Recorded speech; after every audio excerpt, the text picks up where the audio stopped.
Welcome po sa ating channel.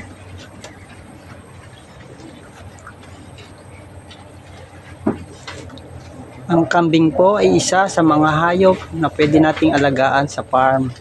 Sila po ay mababait at maaamong hayop na pwede nating alagaan. Pero minsan may kakulitan din po sila. Kinakain nila ang mga damo at tanim na nasa paligid nila. Kaya dapat po meron tayong maayos na bakod sa ating farm. Dito po sa mini farm na ito, sila ay nakakulong lamang para wala silang masisirang mga halaman sa paligid. Marami po kasing tanim dito sa labas ng kulungan ng kambing, kaya nakakulong lamang sila. Sinasakati na lang po sila o kinukumpay ang kanilang mga pagkain. Kung ipapastol po kasi sila,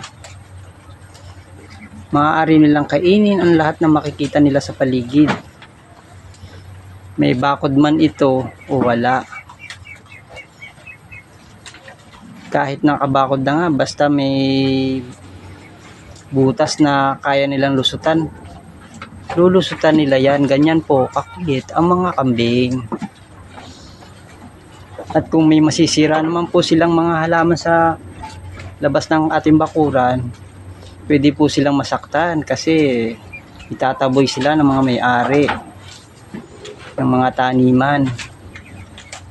At pwede pa tayong magbayad ng mga pananim na kanilang masisira. At pwede rin nila saktan ng ating mga alaga kung makalabas man ito sa ating bakuran. Kaya kung ipapastol po natin ang ating mga alaga, maganda pong solusyon dyan ay lagyan po natin sila ng lubid. Itali po natin sila na hindi sila makakalabas sa ating bakuran, para wala silang masisirang mga pananim sa ating kapitbahay o sa labas ng ating bakuran. Noon po kasi nagtatanim pa lang ako ng mga gulay. Ang akala ko ang kambing ay sinusuga lang o pinapastol, kaya hindi ako nag-aalaga. Pero nung nakapanood ako sa YouTube channel ng mga nag-aalaga ng kambing na nakakulong lamang, na-inspire akong mag-alaga kasi hindi na sila makakapanira ng mga tanim.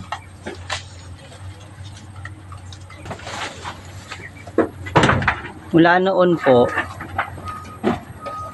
nung nag-umpisa ako mag-alaga ng kambing, may 1 taon pa lamang po, ito na po sila, dumadami na.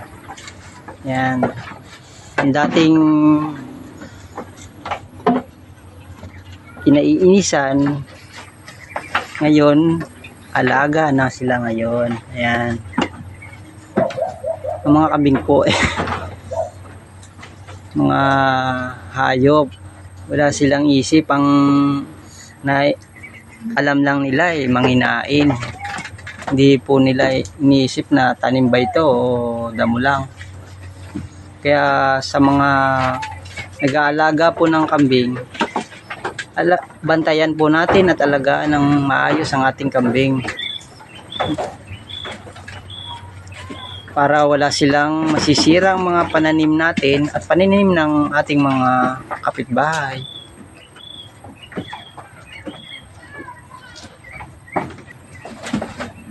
Ito na po sila ngayon, dumarami na. At paparamihin pa po lalo para ito po ay isang magandang investment. Kakalibang po ang ating mga alaga, lalo na kung kukulit yan. Low maintenance lang naman po yan. Damo lang po ang kinakain nila.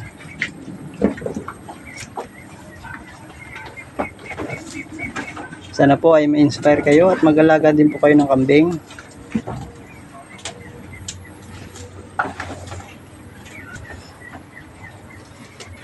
Hanggang dito na lang po muli at marami pong salamat ulit sa panonood.